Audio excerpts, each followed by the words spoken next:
कुछ शब्द ऐसे होते हैं जिन्हें सुनते ही हमारे दिमाग में दूसरे शब्द क्लिक कर जाते हैं, जैसे भारत यानी सनातन, यूएसए यानी सुपर पावर और पिरामिड यानी इजिप्ट।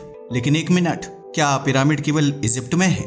जी नहीं, ऐसा नहीं है कि पिरामिड केवल मिस्र में ही पाए जाते हैं, क्योंकि अब एक ऐसे पिरामिड को खोजा गया है जिसमें पूरा का पूरा शहर बसा हुआ है। लेकिन यह सरफेस पर नहीं बल्कि समुद्र के अंदर मौजूद है। क्या समुद्र के अंदर शहर? जी हाँ, आपने सही सुना। ठीक वैसे ही जैसे द्वारकाधीश की नगरी द्वारिका समुद्र में मौजूद है। अब आप सोच रहे होंगे कि आखिर यह पिरामिड सिटी कहाँ है, तो बताते चलें, ये मौजूद है जापान में। मगर इसे किसने बनाया था और यह समुद्र के अंदर कैसे डूब गई, ये जानने के लिए आपको हमारी वीडियो को एंड तक देखना होगा। यकीन मानिए, इसका सच जानकर आपके होश उड़ जाएंगे, क्योंकि इसे किसी इंसान ने नहीं बनाया है। इंसान ने नहीं तो आखिर इसे किसने बनाया है? तो चलिए शुरू करते हैं। सबसे पहले बात करते हैं लॉस्ट सिटी ऑफ पिरामिड की लोकेशन की। तो यह ताइवान से लगभग 100 किलोमीटर दूर 85 फीट नीचे समुद्र के अंदर मौजूद है, जिसे 1986 में खोजा गया था। वो भी तब जब एक इंसान यहाँ पर बस यूं ही डाइविंग के लिए आया था। मगर तभी उसने यहाँ कुछ ऐसा देखा जो वाकई चौंका देने वाला था, क्योंकि इसमें न केवल एक पिरामिड मौजूद था बल्कि मंदिर और स्टेडियम भी मौजूद थे, जिसे देखकर हर कोई हैरान था। यह शहर बहुत पुराना था, इतना पुराना कि इसे लॉस्ट कॉन्टिनेंट म्यू का हिस्सा भी माना जा रहा था। लेकिन क्या वास्तव में यह शहर म्यू का हिस्सा था या फिर बात कुछ और थी? हालांकि अब शहर सामने आ गया था, मगर शहर के साथ साथ हजारों सवाल लोगों के दिमाग में घूम रहे थे, जिनका जवाब उन्हें जल्द ही मिलने वाला था। लेकिन लोगों की हैरानी तो तब और बढ़ गई जब रिसर्च से ये सामने आया कि समुद्र के अंदर डूबे इस शहर को तो इंसान ने बनाया ही नहीं था। तो फिर आखिर कौन थे वो जिन्होंने इसे बनाया था, और आखिर यह समुद्र के अंदर पहुंचा कैसे? अगर बात की जाए इस पिरामिड की खोज की, तो किहाचिरो अराताके, जो कि योनागुनी टूरिज्म के डायरेक्टर थे, उन्होंने ही इसे पहली बार देखा था। असल में इस लोकेशन पर लोग डाइविंग करने और हैमरहेड शार्क को देखने आते थे। किहाचिरो अराताके ने भी एक बार हैमरहेड शार्क को देखने की इच्छा जताई थी, इसलिए वे यहाँ आए थे।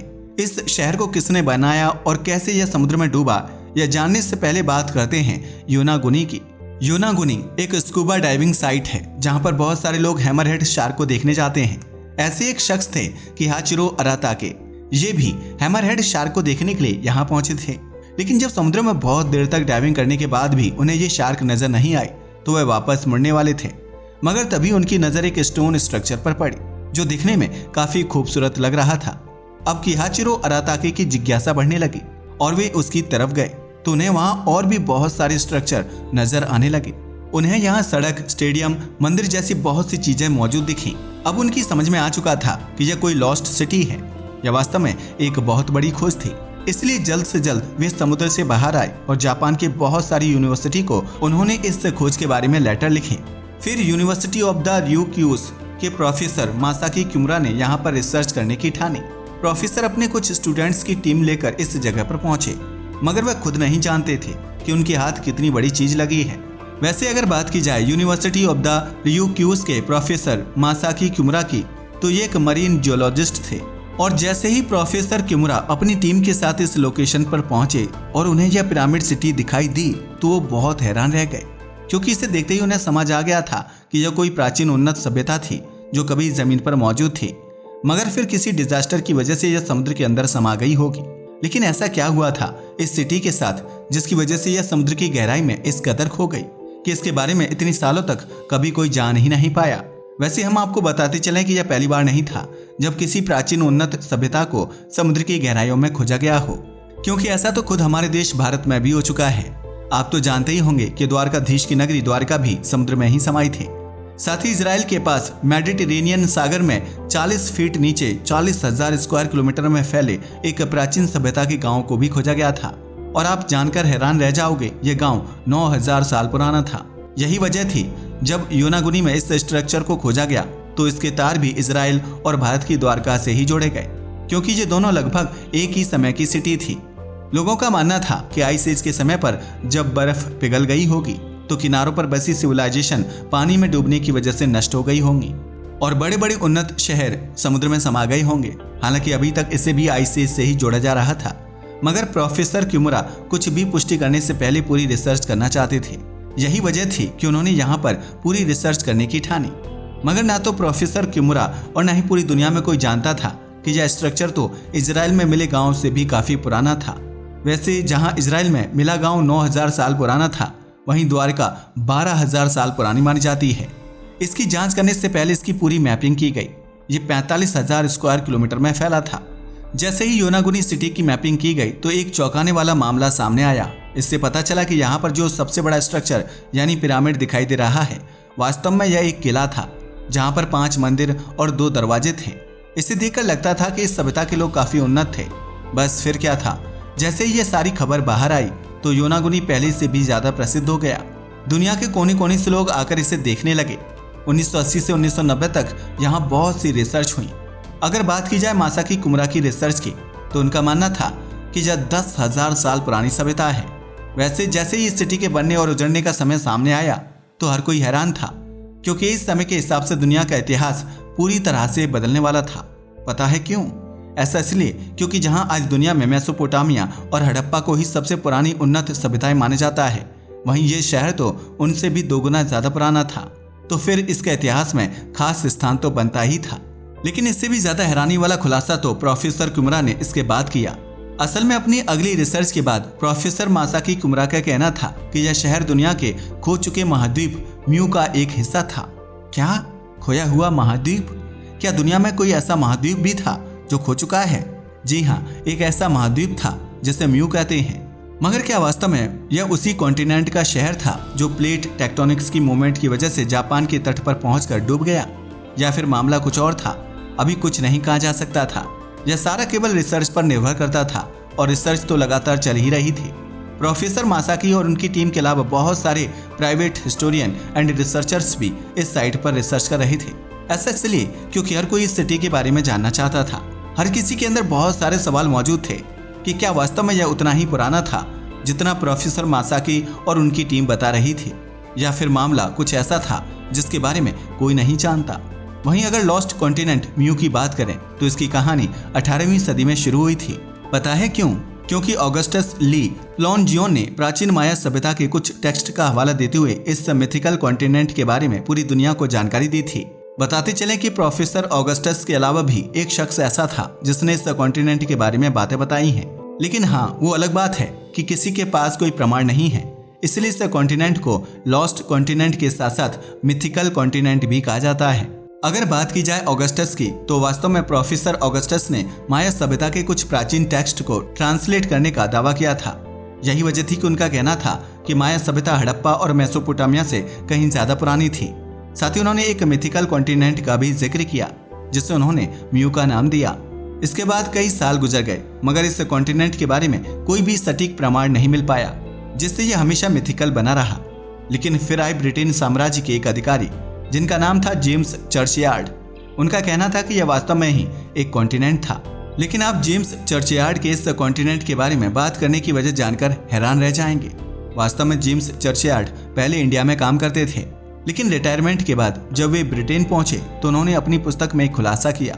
उनका कहना था कि भारत के एक बहुत प्रसिद्ध और प्राचीन पुजारी का मैंने विश्वास हासिल किया, और फिर उन्होंने मुझे एक ऐसी प्राचीन पत्रिका दिखाई थी जिसमें लॉस्ट सिविलाइजेशन के बारे में लिखा था। जब मैंने इस पत्रिका को डिकोड किया तो पता चला कि यह लॉस्ट कॉन्टिनेंट के बारे में बताती है। यही वजह है कि उनका भी कहना था कि वास्तव में दुनिया में एक लॉस्ट कॉन्टिनेंट भी था जो कहीं गुम हो चुका है।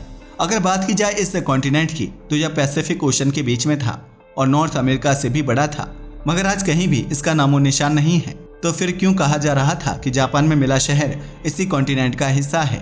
वास्तव में इस कॉन्टिनेंट का कोई साइंटिफिक एविडेंस तो नहीं है, लेकिन कुछ थ्योरीज मौजूद हैं, जिससे पता चलता है कि सभी कॉन्टिनेंट्स के साथ यह कॉन्टिनेंट भी धरती पर मौजूद था। मगर यहाँ पर वॉल्केनो और भूकंप बहुत आते थे, जिसकी वजह से यह लगातार नीचे धंसता गया और आज से 12,000 साल पहले पूरी तरह से समुद्र के अंदर समा गया। शायद उसी का एक हिस्सा जापान के योनागुनी में पिरामिड सिटी के रूप में देखने को मिला है। लेकिन अगर बात की जाए प्लेट टेक्टोनिक थ्योरी की, तो उसमें सुपर कॉन्टिनेंट पेंजिया से 7 कॉन्टिनेंट बने थे जो आज मौजूद हैं। मगर म्यू के बारे में ना पहले किसी ने बताया और ना अब, जबकि आज तो सुपर टेक्नोलॉजी भी आ गई है। तभी तो आज पानी के नीचे भी आसानी से सैटेलाइट के जरिए चीजों को देखा जा सकता है। जैसे कि कुछ समय पहले ही न्यूजीलैंड के पास एक कॉन्टिनेंट को देखा गया था जिसे जीलैंडिया कहा जाता है। हालांकि उसे अभी तक ऑफिशियली मान्यता नहीं दी गई है। यही वजह है कि लगातार सवाल उठाए जाते हैं कि जब जीलैंडिया को सैटेलाइट से देखा जा सकता है, तो फिर आज तक म्यू का कोई नामो निशान क्यों नहीं मिला, जबकि इसे पैसिफिक ओशन के बीचों बीच बताया जाता है और अब तो पैसिफिक ओशन को भी मैप किया जा चुका है। यही वजह है कि इसकी डिटेल स्टडी के लिए 1997 में जापान के इंडस्ट्रियल ने यहाँ मौजूद स्ट्रक्चर पर डिटेल रिसर्च के लिए दुनिया के जाने माने रिसर्चर्स और डिस्कवरी चैनल को बुलाया, ताकि इसके ऊपर जांच की जा सके और पता लगाया जा सके कि क्या यह लॉस्ट कॉन्टिनेंट का ही हिस्सा था या नहीं। मगर जब इन लोगों ने यहाँ पर डिटेल स्टडी की तो आखिरकार काफी चौंकाने वाली बातें सामने आई। जैसे ही इन लोगों ने पूरी जानकारी दुनिया के सामने रखी तो हर किसी को बहुत हैरानी हुई। ऐसा इसलिए क्योंकि इनका कहना था कि जिस स्ट्रक्चर को लॉस्ट कॉन्टिनेंट का हिस्सा बताया जा रहा था और जिसे 10,000 साल से ज्यादा पुराना होने का दावा किया जा रहा था, वास्तव में वह मानव निर्मित नहीं बल्कि नेचुरल है। जी हाँ, यहाँ मौजूद सभी स्ट्रक्चर जिन्हें इतनी खूबसूरती से बनाया गया है वह किसी इंसान ने नहीं बल्कि खुद प्रकृति ने बनाए हैं। आप तो जानते ही हैं कि प्रकृति कितनी शक्तिशाली है और वह कुछ भी कर सकती है। कुछ ऐसा ही इसे पिरामिड सिटी के साथ भी हुआ। तभी तो जिसने भी इसे देखा उससे धोखा हुआ कि किसी इंसान ने इसे बनाया होगा। लेकिन अगर किसी इंसान ने इसे बनाया होता तो शायद इतनी परफेक्शन के साथ बनाना संभव नहीं होता। ये तो प्रकृति ही कर सकती थी। बट अगर इसे नेचर ने ही बनाया है तो फिर पिरामिड के अंदर बने वो 5 टेम्पल और डोर कैसे थे? क्या उन्हें भी प्रकृति ने बनाया है या फिर इंसानों का इसमें कोई हस्तक्षेप था? सवाल तो अभी भी बहुत सारे हैं, मगर इस स्पेशलिस्ट टीम के पास सभी जवाब मौजूद थे। उनका कहना था कि वास्तव में ये सभी नेचर ने ही बनाए हैं। हमें पता है। अब आप सोच रहे होंगे कि जब ये नेचर मेड है तो फिर यह इतने क्लियर कट कैसे हैं? तो बताते चले, यह पिरामिड बलुआ पत्थर मड स्टोन से बने हुए हैं, जिन्हें तोड़ने पर बहुत ही फिनिशिंग आती है। बिल्कुल वैसे ही जैसे राजस्थान में जब पत्थरों को तोड़ा जाता है तो यह एकदम क्लियर स्लैब की तरह काटे जाते हैं। कुछ ऐसा ही यहाँ भी हुआ था, क्योंकि इनकी स्ट्रक्चर ही ऐसी है कि ये क्लीन शेप में टूटते हैं। साथ ही स्पेशलिस्ट की टीम ने यह भी बताया कि इस पूरे स्ट्रक्चर को एक ही स्टोन से बनाया गया है। वास्तव में यह पूरा का पूरा स्ट्रक्चर एक ही माउंटेन में बना है और अगर यह मानव निर्मित होता तो इसे अलग अलग पीस में कट करके फॉर्मेट किया होता, बिल्कुल वैसे ही जैसे इजिप्ट के पिरामिड में देखने को मिलता है। लेकिन यह तो प्रकृति का करिश्मा है कि समुद्र की गहराई में इतनी क्लियर फॉर्मेशन हुई। साथ ही हम आपको बताते चलें कि Yonaguni mountain structure Pacific ocean में रिंग ऑफ फायर के पास मौजूद है, जहां पर हमेशा ही भूकंप और ज्वालामुखी आते रहते हैं। तो हो सकता है कि भूकंप के दौरान यहाँ पर इन स्टोन में दरारें आई हों और उन्हीं की वजह से यहाँ इतनी क्लियर फॉर्मेशन हो पाई हो। साथ ही यहाँ चलने वाली वाटर करंट के एरोजन से ये अच्छे से कट गए होंगे। लेकिन भले ही स्पेशलिस्ट की टीम ने इस पूरे फॉर्मेशन की सारी डिटेल सामने रख दी हो, मगर प्रोफेसर मासाकी और उनके जैसे ना कितने प्रोफेसर को उनकी यह एक्सप्लेनेशन बिल्कुल भी पसंद नहीं आई। एक्चुअल में प्रोफेसर किमुरा ने बताया कि साल 1771 में एक सुनामी आई थी, जिसकी लहरें लगभग 40 मीटर यानी 131 फीट ऊंची थी। यानी उसने योनागुनी द्वीप और आसपास के क्षेत्र को प्रभावित किया होगा और इस डिजास्टर के कारण ही यहाँ रहने वाले लोग 12,000 साल पहले या तो मर गए होंगे या लापता हो गए होंगे। बताते चलें कि प्रोफेसर की इस रिसर्च के बारे में जापान के अखबार योमिउरी शिम्बुन ने भी जानकारी दी। साथ ही मासाकी जैसी सेम रिसर्च टोक्यो यूनिवर्सिटी ने की थी। इसमें बताया गया है कि इलाके में हर 150 से 400 साल में सुनामी आती है। तो हो सकता है कि इसी तरह की आपदा ने योनागुनी स्मारक को डुबाया हो। शायद यही वजह है कि आज भी इसे प्राचीन सिटी माना जाता है, जो मानव निर्मित है न कि प्राकृतिक। वजह चाहे जो भी हो, मगर योनागुनी टूरिज्म इससे काफी बढ़ गया है। हालांकि योनागुनी पिरामिड के ओरिजिन को लेकर अभी भी विवाद जारी है, जिसकी वजह से कुछ लोग इसे हिस्टोरिकल साइट्स मानते हैं, जबकि बाकी लोग इसे नेचुरल स्ट्रक्चर के रूप में देखते हैं। बट इस कंट्रोवर्सी के बावजूद यह स्थान डाइविंग के शौकीनों और आर्कियोलॉजिस्ट्स के लिए एक अट्रैक्शन पॉइंट बन गया है। साथ ही इसे देखने पर इतना कहा जा सकता है कि प्रकृति चाहे तो कुछ भी कर सकती है, भले ही यह मानव निर्मित हो या फिर प्राकृतिक। प्रकृति का इसमें हस्तक्षेप तो जरूर था, तभी तो यह समुद्र की इतनी गहराई में मौजूद है, वो भी सही सलामत। वैसे आपका इस बारे में क्या ख्याल है? क्या वास्तव में यह मानव निर्मित है या फिर प्रकृति ने इसे बनाया है? अपनी राय हमें कमेंट करके बताना ना भूलिएगा। साथ ही अगर आपको हमारी वीडियो पसंद आई हो तो इसे लाइक और हमारे चैनल को सब्सक्राइब करें। धन्यवाद।